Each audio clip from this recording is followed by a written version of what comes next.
শুভেচ্ছা। আপনারা জানেন যে গতকাল রূপনগরে একটা মর্মান্তিক হত্যাকাণ্ডের ঘটনা ঘটে গেছে। সমস্ত মিডিয়াতে এটাকে ব্ল্যাক আউট করে রাখবার একটা অপপ্রয়াস আমরা দেখেছি।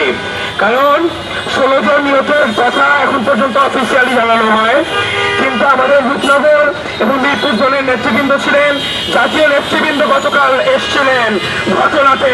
ফুটেজ খেতে যাননি, হেল্প ডেস্ক খোলা হয়েছিল। সাংবাদিক ভাই যারা উপস্থিত আছেন, রিকোয়েস্ট করবো, আমাদের কাছে 17 জন নিখোঁজের তথ্য এসছে। রাষ্ট্রীয়ভাবে জানানো হচ্ছে 16 জন।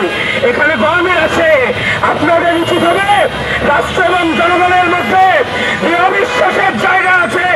দেখুন, একটা ঘটনা ঘটলে লাশ গুম করা হয়, এটা কোনো বিশ্ববিদ্যালয়ে ঘটলে, এটা কোনো এলিট জায়গাতে এলাকাতে ঘটলে সেরকম করার সুযোগ হতো না। আমাদের ভাই চাবার কোনো জায়গা নাই, মিরপুরেই থাকি, মিরপুরেই বাসা। কিন্তু যারা এখান থেকে অনেক বড় বড় জায়গায় যাবার চিন্তা করছেন, এমপি ভবিষ্যতে সংসদে যাবার চিন্তা করছেন, অনেককেই চিনি যারা মিরপুরে থাকেন না, এই জায়গাকে বাগান মনে করেন। বাগান, এইখানকার মানুষের ভোট দিবেন, এইখানকার মানুষকে অপব্যবহার করবেন, থাকবেন অভিজাত এলাকায়। যে সমস্ত জায়গায় ফায়ারের যথেষ্ট কৌশল নেওয়া হয়, যথেষ্ট নিরাপত্তা ব্যবস্থা নেওয়া হয়, কিন্তু মিরপুরটাকে একটা জাহান নামের জায়গা বানিয়ে রাখা হয়েছে। আপনারা জানেন যে পুরান ঢাকার চুরিহাট্টা এবং তার পাশে বিভিন্ন জায়গায় হত্যাকাণ্ডের ঘটনা ঘটেছে। একটা ঘটনা ঘটলে পরবর্তীতে আমরা সোচ্চার হই। আমরা জানি মিরপুর 11, মিরপুর 6 এবং মিরপুর 1 নম্বরে অনেকগুলো অবৈধ কলকারখানা আছে। প্রশাসনের কাছে দাবি জানাবো, বিলম্বে এই কলকারখানাগুলো কিন্তু সাধারণ মানুষ কিনতে পারে না।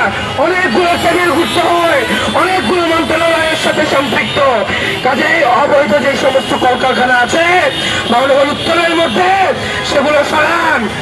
এই ঘটনায়, এই হত্যাকাণ্ডে যে দায়ী, যারা দায়ী, তাদেরকে আটক করুন, বিচারের ব্যবস্থা করুন এবং যারা নিহত হয়েছেন তাদের স্বজনদেরকে 1 কোটি টাকা দিন।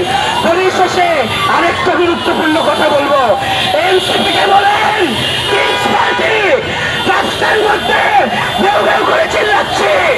আর গতকাল প্রতিযোগিতা দেখলাম, কেউ একজন কয় টাকা দিয়েছে, পরবর্তীতে আরেক দল দিয়ে টাকা দিলেন। টাকা দেওয়া রাজনৈতিক দলের কাজ। রাষ্ট্রকে বাঁচাতে চান, অলিগারদেরকে বাঁচাতে চান, এই সিস্টেমকে ধরে রাখতে চান, এগুলো আর ভবিষ্যতে হবে না।